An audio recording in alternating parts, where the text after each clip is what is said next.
नमस्कार। डीडी बिहार के कार्यक्रम सरोकार में आपका स्वागत है। आज के भागदौड़ की जिंदगी में हम सबों को तनाव और कई तरह के शारीरिक रोग सौगात में दे दी है। पर इन रोगों का निदान कैसे संभव है? क्या योग से इनका निदान संभव है?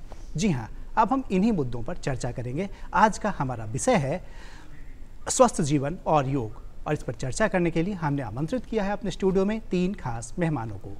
तो सबसे पहले हम इनसे आपका परिचय करवा देते हैं। मेरे ठीक दाहिनी ओर हैं डॉक्टर रत्नेश कुमार चौधरी जी। डॉक्टर रत्नेश कुमार चौधरी जी योग प्रभारी हैं IGIMS पटना में। बहुत बहुत स्वागत आपका।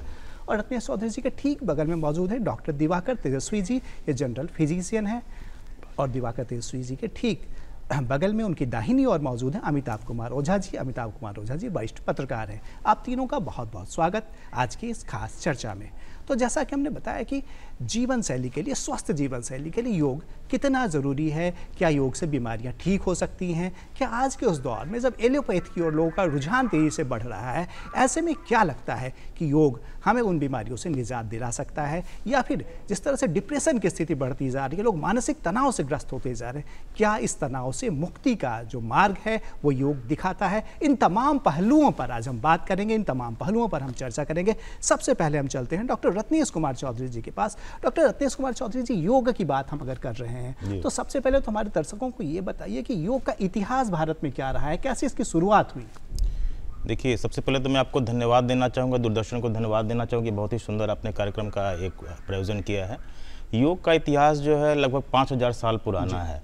और इस पूरे देश में अगर आप देखेंगे तो जैसे आप हड़प्पा और मोहनजोदड़ो में प्रोटो शिव की बात होती है, तो वहाँ से योग की बात मानी जा सकती है। लगभग 5000 साल पुराना है। और विभिन्न हमारे जो ग्रंथ हैं, जैसे ऋग्वेद है, अथर्ववेद है, कई पुराण हैं, कई अन्य ग्रंथ हैं, इसमें योग की पूरी विस्तृत चर्चा की गई है। और योग के बारे में बहुत सारी चीज़ें बताई गई हैं, जैसे हठ योग प्रदीपिका है। इस तरह बहुत सारे ग्रंथ हैं जिस पर योग के बारे में बहुत सारी चर्चा की गई है।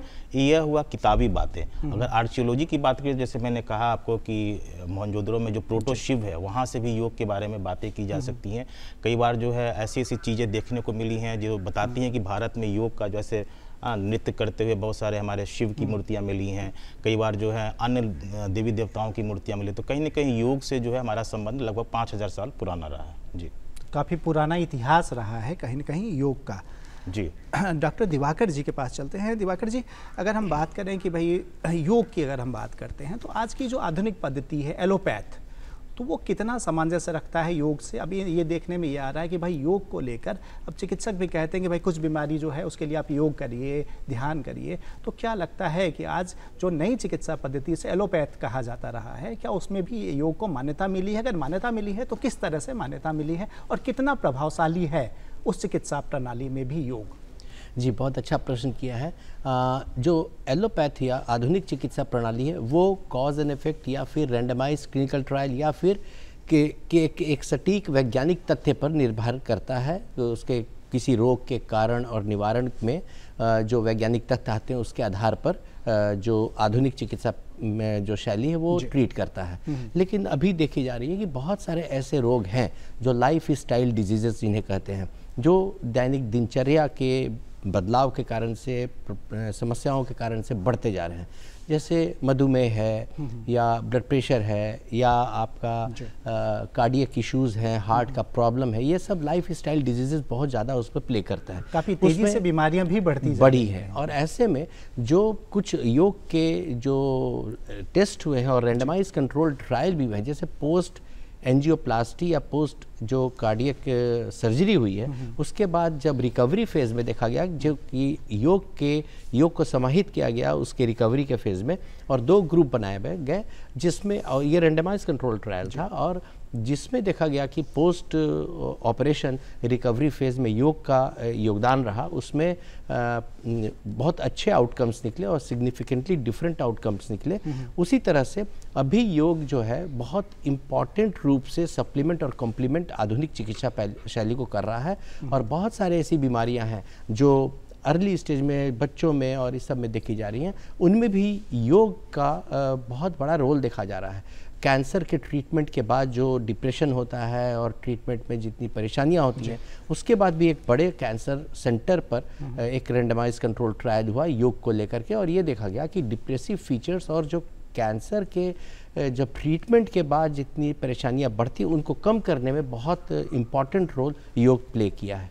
तो इसलिए ये अब आधुनिक चिकित्सा शैली में ये एक इम्पॉर्टेंट कॉम्प्लीमेंट और सप्लीमेंट के रूप में देखा जा रहा है। चलिए, तो जो नई चिकित्सा पद्धति है जिसे एलोपैथ के रूप में जानते हैं, वहाँ भी कहीं ना कहीं योग को मान्यता दे दी गई है कि भाई योग से कई तरह की बीमारियाँ दूर हो सकती है। और जैसा कि अभी डॉक्टर दिवाकर जी ने बताया कि कैंसर जैसी घातक बीमारियों में भी योग कारगर है और इसका बजाबते इसका टेस्ट भी किया जा चुका है, इसके परीक्षण भी किए जा चुके हैं और परीक्षण उपरांत ये निष्कर्ष निकला है कि योग कई बीमारियों को योग से खत्म किया जा सकता है, कम किया जा सकता है, बीमारियों का जो प्रभाव है उसे नष्ट किया जा सकता है।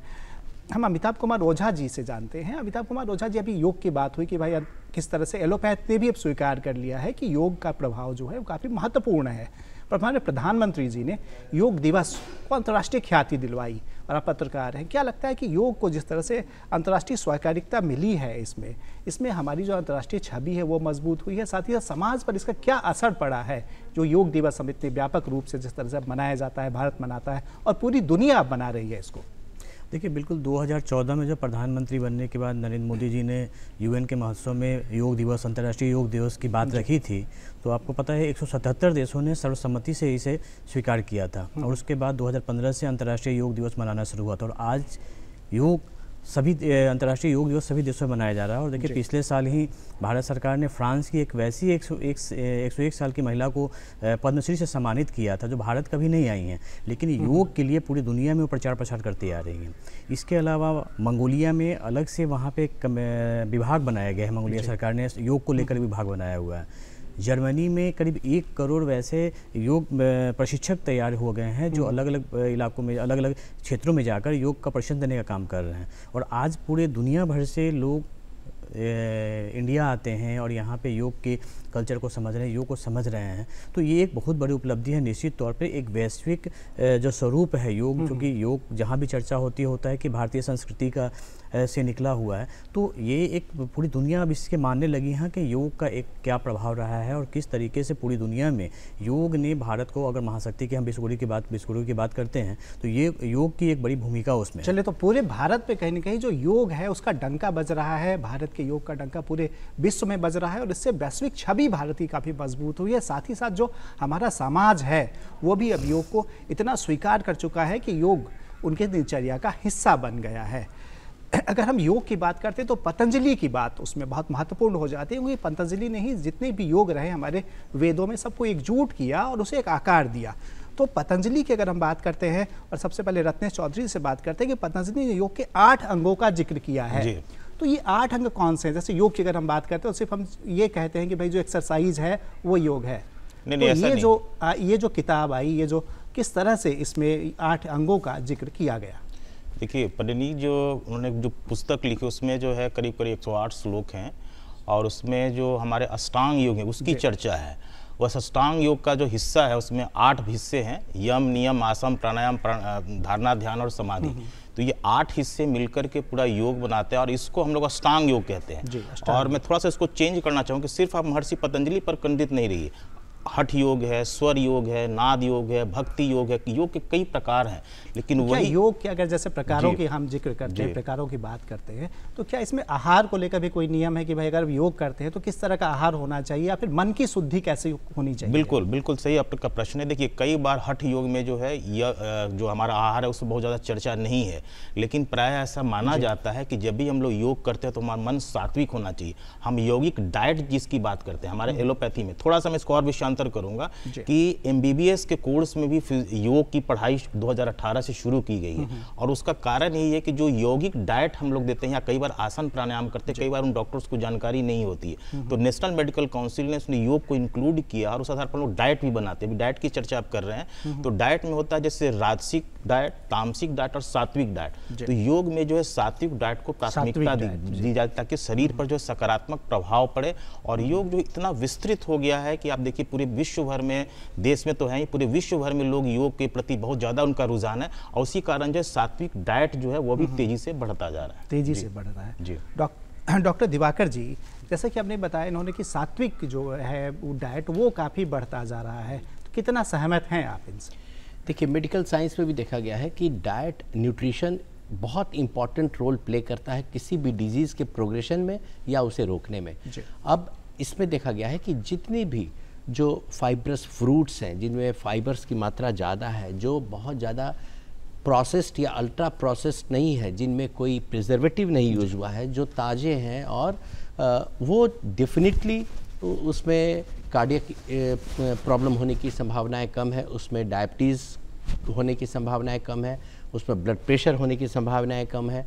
तो जितने भी सैचुरेटेड फूड या फिर अल्ट्रा प्रोसेस्ड फूड हैं, उनकी समस्याओं को प्रूफ करते हुए मेडिकल साइंस ने नकारा है। और साथ ही साथ जितने जो नेचुरल फ्रूट्स हैं, जैसे सीजनल फ्रूट्स हैं जिसमें फाइबर्स की मात्रा बहुत, कार्बोहाइड्रेट और बहुत सारे ऐसे पल्सेस हैं जिसमें प्रोटीन की मात्रा है, तो डेफिनेटली उसमें कोलेस्ट्रॉल कम करने के गुण होते हैं, और साथ ही साथ फ्री रेडिकल्स होते हैं, ऑक्सीडेंट्स ऑक्सीडाइज्ड बढ़िया से होते हैं, और फ्री रेडिकल्स कम होने के कारण से बहुत सारे शरीर पर जो न्यूट्रिशन के कारण से और जो परिष्कृत न्यूट्रिशन जो होता है, जो प्रोसेस सब रहता है, उसके कारण से जो समस्याएं होती है उसे दूर करता है। चलिए, तो भोजन काफ़ी महत्वपूर्ण है, आहार जो है वो काफ़ी महत्वपूर्ण है। एंटीबायोटिक की बात अगर डॉक्टर साहब हम करें कि हर बीमारी में ये है कि भाई एलोपैथ में कि एंटीबायोटिक्स का काफ़ी प्रभावी माना जाता है, ऐसे में योगा किस तरह से प्रभावी है? क्या वैसी बीमारियां जिनमें एंटीबायोटिक काम नहीं करती, या फिर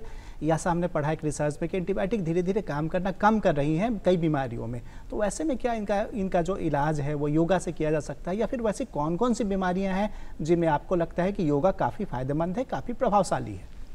देखिए, एक्यूट प्रॉब्लम जो भी होती है, अगर एक्यूट प्रॉब्लम का मतलब अभी हमको फीवर हुआ, अगर हमको अभी ट्यूबरकुलोसिस इन्फेक्शन के कारण से हुआ, या हमको मलेरिया हो गया इन्फेक्शन के कारण से, या इस तरह से कोई बैक्टीरियल सीजेलोसिस, डिसेंट्री हो गई, तो उस पर्टिकुलर स्थितियों में एंटीबायोटिक्स का रोल बहुत प्रबल है।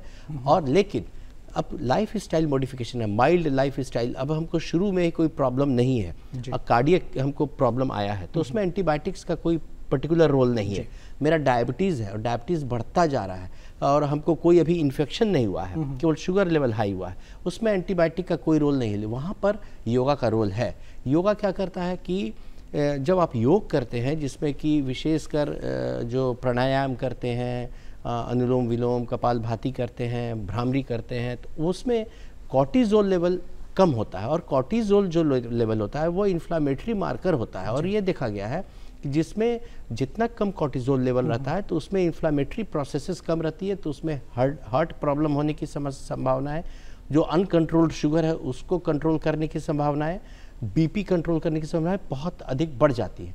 तो इन सब डिजीज़ों में, इन सब जो रोग होते हैं, जो लाइफ स्टाइल के अर्ली स्टेज के रोग हैं, उनमें योगा का बहुत इंपॉर्टेंट रोल है। लेकिन जिसमें इन्फेक्शन हो चुका है, जो बैक्टीरियल इन्फेक्शन हुआ है, या वायरल इन्फेक्शन हुआ है, या प्रोटोजोअल इन्फेक्शन हुआ है, उसमें पर्टिकुलर एंटीबायोटिक्स का उपयोग करना आवश्यक होगा, और नहीं तो फिर उससे समस्याएं बढ़ सकती हैं। चलिए, तो अगर आपकी बीमारी जो है वो पहले चरण में, उसमें एंटीबायोटिक की ज़रूरत नहीं है, उस चरण तक नहीं पहुंची है, खतरनाक चरण तक, तो उससे पहले आप उसे योगा करें, और योग के जरिए उसे आप ठीक कर सकते हैं, और आपकी दिनचर्या भी इससे कहीं ना कहीं ठीक होगी, ये कहना है डॉक्टर दिवाकर तेजस्वी का। अमिता कुमार ओझा जी के पास चलते हैं। अमिता कुमार ओझा जी, ये बताइए कि जैसे अभी योग की बात हम कर रहे हैं कि भाई योग अगर एंटीबायोटिक से पहले हम योगा करें तो दिनचर्या काफ़ी सुरक्षित हो सकती है, बीमारियों का इलाज भी हो सकता है। अगर हम मीडिया की बात करते हैं, आप लगातार पत्रकारिता से जुड़े रहे हैं, तो अगर मुख्य धारा के मीडिया की बात करते हैं तो इन दिनों कितना महत्व योगा को मीडिया दे रही है? देखिए, बिल्कुल निश्चित तौर पर जो बदलती जीवन शैली है, उस जीवन शैली में काफ़ी कुछ बदल गया है जी। अब जो लोग घरों में रहते हैं, या फिर जहाँ पे जिस सोसाइटी में रहते हैं, अगर वहाँ पे प्लेग्राउंड नहीं है, या फिर वो घूमने की जगह नहीं, मैदान नहीं है कि जहाँ वो जा सकते हैं, तो ऐसी स्थिति में क्या है कि हर मीडिया के माध्यम से और कई ऐसे प्रोग्राम्स आते हैं जिसमें कि जो पैनलिस्ट बनते हैं, या फिर जो योग टीचर है, सुबह अगर मॉर्निंग में देखें तो सभी मीडिया में एक प्रोग्राम आता है, हर चैनलों पे आता है, जिसमें कि योग के प्रशिक्षण के बारे में बताया जाता है। तो लोग वैसी स्थिति में घर में बैठ के ही अपने ड्राइंग रूम में अगर टीवी ऑन कर लिए हैं, वहाँ से अगर प्रशिक्षक उन्हें प्रशिक्षण दे रहे हैं, तो टीवी पर देख के ही वो करते हैं कि हम जो करीब 30 मिनट का या फिर 15 जो भी है, प्राणायाम हो गया, अनुलोम विलोम हो गया, सूर्य नमस्कार हो गया, तो ये वो घर में ही कर सकते हैं। उसके लिए उन्हें बाहर जाने की ज़रूरत नहीं है, योग प्रशिक्षक की ज़रूरत नहीं है, वो टीवी में देखें। और जनरली हर हम मीडिया क्षेत्र की बात करें तो जितने भी प्रतिष्ठित जो चैनल हैं वो सारे लोग सुबह में इस तरह के प्रोग्राम लाते हैं कि ताकि जो सुबह में जो लोग हैं अपने घरों में देखकर ड्राइंग में बैठ के भी वो 30 मिनट का जो प्रोग्राम है 30 मिनट योगा कर सके, तो वो 30 मिनट का जो योगा होता है ना पूरे दिन उन्हें रिचार्ज किया रहता है। तो चलिए, तो योगा कहीं ना कहीं मीडिया का एक बड़ा योगदान है योगा को व्यापकता देने में, योगा को जन जन तक पहुंचाने में। डॉक्टर रत्नेश कुमार चौधरी जी, अगर हम जैसे योगा को व्यापक पहुंचाने की बात हो रही थी कि भाई मीडिया का बड़ा योगदान है, लेकिन हमारे दर्शक ये भी जानना चाहेंगे अगर योगा करने की बात है तो योगा को किस समय करना सबसे अधिक उपयुक्त होगा। साथ ही साथ जैसे मानसिक, अगर हम कहते हैं कि भाई अगर मेंटल हेल्थ के लिए, हेल्थ की अभी बात हुई, लेकिन मेंटल हेल्थ भी काफ़ी प्रभावी हो गया आज के दुनिया में, आज का जो दौर चल रहा है उसमें, तो मेंटल हेल्थ को ठीक करने के लिए कौन सा योगा करना ठीक रहेगा और इसका समय क्या होगा, किस समय ये करना चाहिए? देखिए, योग के करने के लिए जो सबसे बेहतर समय होता है वह ब्रह्म मुहूर्त होता है। अच्छा। और वह सुबह 4 बजे के आसपास का समय होता है। सबसे अच्छा समय जो है वही होता है। इसके अलावा अगर आपको समय मिले सुबह 6 बजे 7 बजे भी योग कर सकते हैं, शाम में भी योग कर सकते हैं। थोड़ा सा मैं इसको और व्यापक रूप देना चाहूँगा कि योग कोई चिकित्सा पद्धति नहीं है, यह जीवन पद्धति है और इसके बहुत सारे आयाम है, बहुत बड़ा डायमेंशन है इसको। अगर मैं यम की बात करता हूँ तो उसमें भी 5 चीज़ें हैं, यम है, नियम में भी 5 चीज़ें हैं, आसन है। आसन के बारे में क्या गया, आसनानी समस्तानी या है, थोड़ा आसान भाषा में हमारे दर्शकों को बताएं। सत्य, अहिंसा, आस्तेय, परिग्रह, ब्रह्मचर्य, ये हमारा यम है। तो सत्य बोलने वाले, अहिंसा करने वाले, धन का इकट्ठा कम करना, ये सब योग में ही आता है। तो यह एक जीवन पद्धति है। लेकिन चूंकि इसके चिकित्सकीय फायदे हैं जिसकी हम चर्चा अभी करेंगे, अभी अपने मानसिक रोग की बात की, तो चूंकि इसके चिकित्सकीय फायदे हैं इसलिए योग का प्रयोग जो है आजकल प्रिवेंशन, ट्रीटमेंट और रिहेबिलिटेशन यानी बीमारी, इलाज और पुनर्वास तीनों में किया जा रहा है। और इसके बहुत सारे साइंटिफिक एविडेंस आए हैं, इसलिए हम लोग जो है योग का प्रयोग बहुत ज़्यादा करें। इसलिए मेडिकल के कोर्स में, फिजियोथेरेपी के कोर्सेज में इंक्लूड किया गया जब तक यूजीसी ने, भारत सरकार नोटिफिकेशन जारी किए।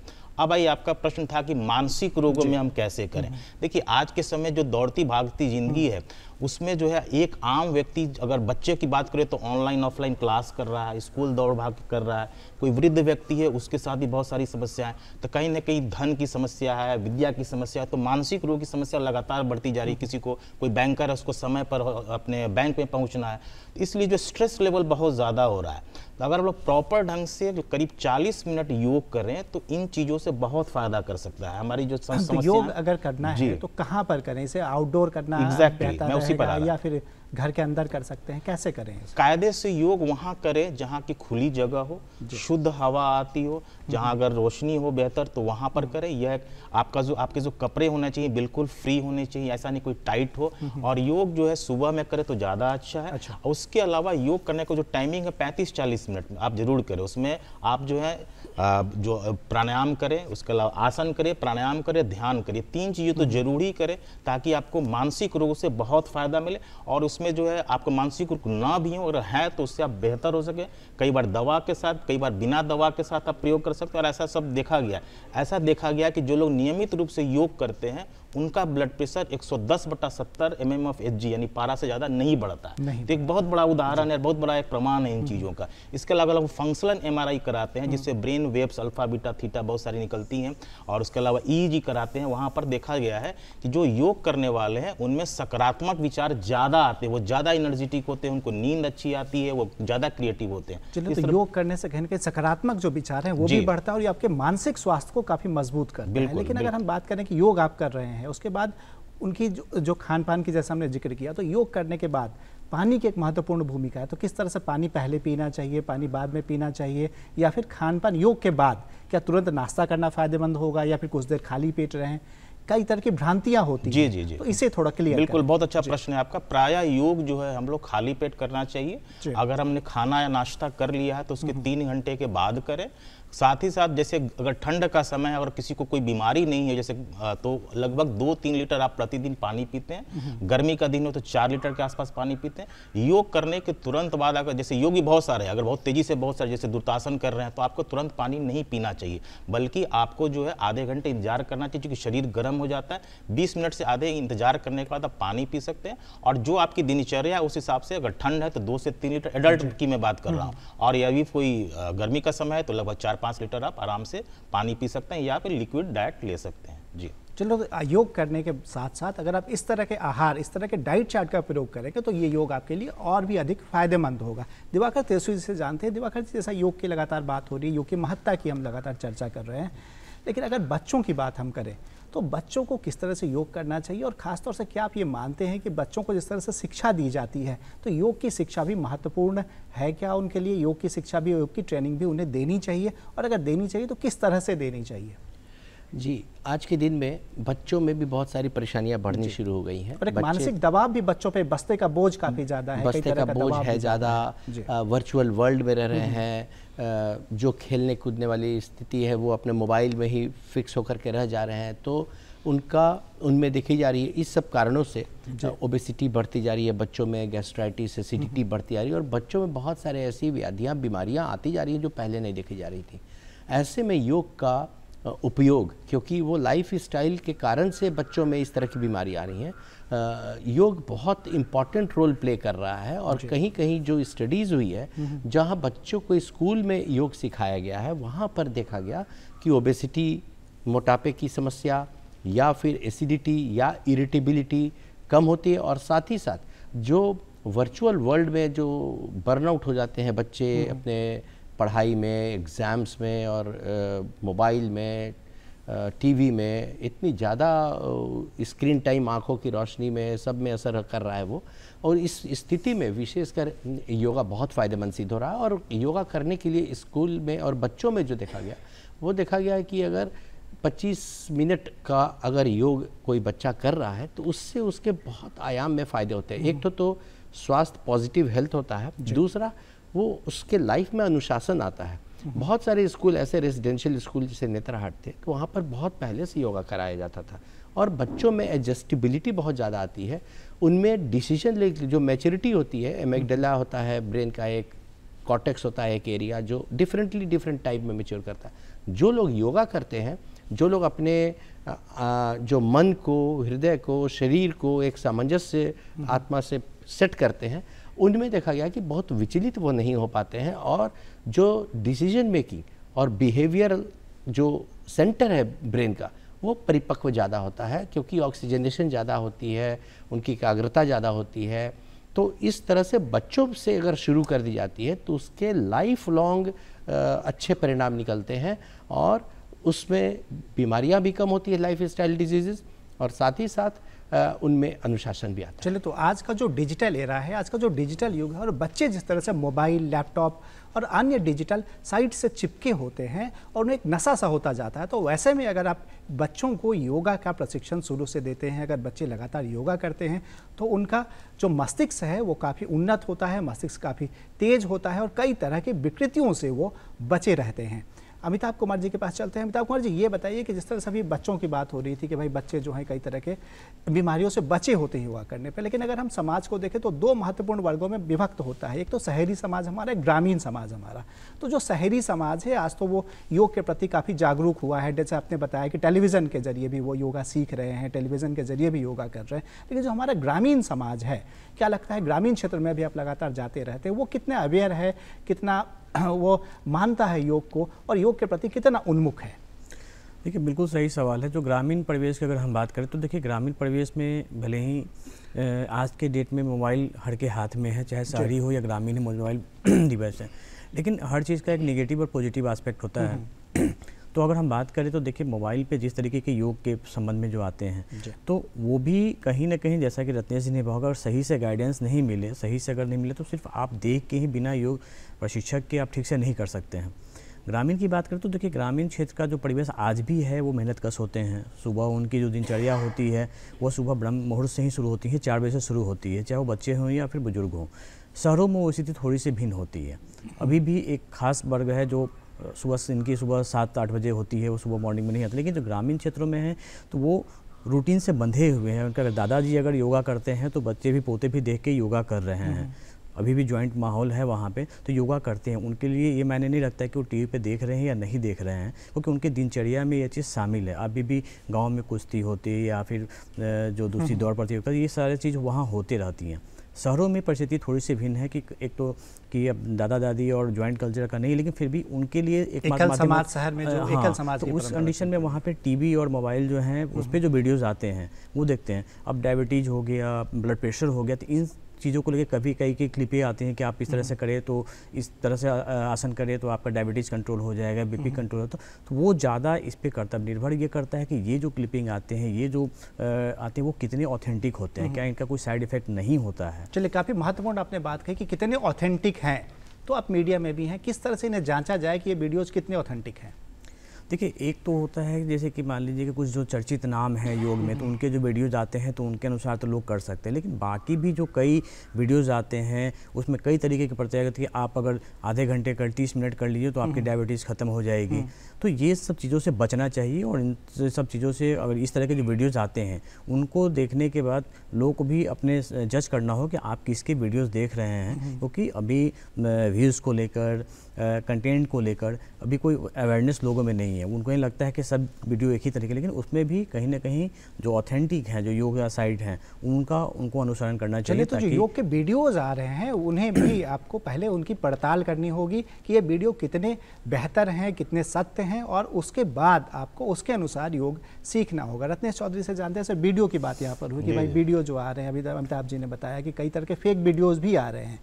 तो आप एक योग प्रशिक्षक के नाते क्या कहना चाहेंगे कि जो फेक वीडियोज़ हैं उन्हें कैसे पहचानें? दूसरी चीज़ ये कि जो योग के प्रशिक्षण की बात आपने कही, तो अगर शहर में आप रह रहे हैं और अगर कोई प्रशिक्षक नहीं मिल रहा है तो कैसे योग करें, उसका क्या नियम होना चाहिए? देखिए, जो रील्स और जो वीडियोस आ रही हैं उसके लिए कई बार होता है कि व्यूअरशिप कितनी ज़्यादा जा रही है, लोग उस पर ध्यान देते हैं। लेकिन यहाँ अगर आप प्रिवेंशन की बात करें योग से, या ट्रीटमेंट की बात करें, तो आपको बहुत ज़्यादा सजग रहना होगा। सजगता इस संदर्भ में होगा कि कौन सा व्यक्ति, अगर मेडिकल के छात्रों को पढ़ा, मैं कोई योग प्रशिक्षक नहीं, मैं वहाँ हेड हुआ, तो एक हेड के रूप में अगर आप कैसे काम, योग प्रशिक्षक आप 3 महीने का सर्टिफिकेट कोर्स करके कर सकते हैं। लेकिन मैं चार बार मैंने योग का, मैं MSc इन योगा हूँ, तो वो 2 साल का कोर्स है। और उसको अगर मॉडर्न मेडिकल भाषा में जब आप जोड़ते हैं, आपके एनाटमी, फिजियोलॉजी, आपकी रेडियोलॉजी, बायोकेमिस्ट्री, आपकी मेडिसिन, आपकी सर्जरी, सब चीज़ों को जब हम देखते हैं, CT स्कैन देखते हैं, MRI देखते हैं, तब जो योग बताते हैं या योग की जो चर्चा करते हैं वो बिल्कुल अलग हो जाती है बनिस्बत उनके जो योग के 3 महीने या 6 महीने का कोर्स करके लेते हैं। तो सबसे पहले कंटेंट में ये देखिए, जो व्यक्ति ये बना रहा है रील या वीडियो, वो व्यक्ति कितना क्वालिफाइड है, क्या वह मेडिकल साइड बिल्कुल प्रशिक्षित है, क्वालिफाइड भी है, कि प्रशिक्षण के साथ साथ उसकी एक्सपीरियंस कितनी ज़्यादा है। मेडिकल, मान लीजिए हमारे पास कोई पेशेंट आता है पार्किंसंस का, तो पार्किंसंस में जो है ब्रेडिकाइनेसिया होती है, पार्किंसंस में फेस्टिनेट गेट होती है, पार्किंसंस में फॉरवर्ड बेंडिंग की टेंडेंसी होती है। तो हम लोग जैसे ही पेशेंट इन करता है, एट द सेम टाइम बताते हैं कि पार्किंसंस के पेशेंट हैं, और at the very same time हमें पता होता है कि इनको कॉग्निटिव एक्सरसाइज चाहिए, इनको बैलेंसिंग एक्सरसाइज चाहिए, इनको वृक्षासन की जरूरत है, या इनको सर्वांग आसन की जरूरत है, या उत्तानपाद आसन की जरूरत है। तो यह जो चीज़ है, इसका हमेशा आपको ध्यान रखना चाहिए कि कौन सा आदमी वीडियो कंटेंट बना रहा है। तो वीडियो कंटेंट कौन सा आदमी बना रहा है, इसका आप ध्यान रखें। एक मैसेज अगर आप देना चाहेंगे, जो हमारे दर्शक हमारा कार्यक्रम देख रहे हैं योग से संबंधित, तो उन्हें किस तरह का मैसेज देंगे आप, क्या मैसेज देंगे? बिल्कुल, बड़ा अच्छा प्रश्न है, और सुझाव भी मैं आम लोगों को देना चाहूँगा कि जब भी आप योग करें तो योग के जो जाने की सबसे पहले तो योग प्रशिक्षक जो हैं उनके निर्देशन में ही योग करें। आप फॉरवर्ड बेंडिंग कितना कर सकते हैं, आपका वजन कितना है, आपकी उम्र कितनी है, आपकी कोई बीमारी कितनी है, उस हिसाब से योग करना है। कोई व्यक्ति अगर मानता है कि बिल्कुल स्वस्थ है तो उसको 2-3 चीज़ें, ब्लड शुगर, ECG और उसका जो है हार्ट रेट है ना, ये सब चीज़ें जरूर उसको करवा लेना चाहिए, उसके बाद ही जो है आपको योग करना चाहिए। जी। तो इन बातों का आप ध्यान रखें। दिवाकर जी, एक मैसेज अगर युवाओं को देना चाहते हैं आप, तो क्या कहेंगे युवाओं को योग को लेकर? देखिए, योग एक ऐसी प्रक्रिया है जिसको आप अपनी जीवन शैली बनाएं, और आप इसको जीवन शैली, आज युवाओं के बीच में बहुत सारी स्थितियां उत्पन्न हैं जिसमें कि फ्रस्ट्रेशन है, नौकरी है, पेशा चलिए, तो है, जीवन शैली बनाने की जरूरत है कहीं न कहीं। इसे अमिताभ जी एक संक्षेप में एक मैसेज दें, आप क्या मैसेज देना चाहेंगे लोगों नहीं, बिल्कुल सबसे बड़ी ज़रूरी है कि उन लोगों के लिए जो लोग अगर डिवाइसेस को देख के और वीडियो को देख के, यूट्यूब पे वीडियो देख के अगर वो एक्सरसाइज योगा कर रहे हैं, तो उन्हें पहले ये जांच लेना ज़रूरी हो कि वो जिनका वीडियो देख रहे हैं वो कितने सक्सेसफुल हैं, कितना उनकी लायबिलिटी है। चलिए, तो जो वीडियो आप देख रहे हैं वो वीडियो कितना महत्वपूर्ण है, और जो वीडियो आपके पास आए हैं वो किसी योगाचार्य द्वारा बनाया गया, योग के जानकार ने बनाया है या फिर ऐसे बनाया है, तो आप तीनों हमारे स्टूडियो में आए और तीनों ने काफ़ी महत्वपूर्ण आप लोगों ने जानकारी दी। आप तीनों का बहुत बहुत शुक्रिया। धन्यवाद। नमस्कार। तो आज हमने जाना कि योग किस तरह से स्वस्थ जीवन शैली को प्रभावी बनाता है, प्रभावशाली बनाता है। अगले अंक में हम फिर किसी नए विषय के साथ हाजिर होंगे। तब तक के लिए हमें दीजिए इजाज़त। नमस्कार।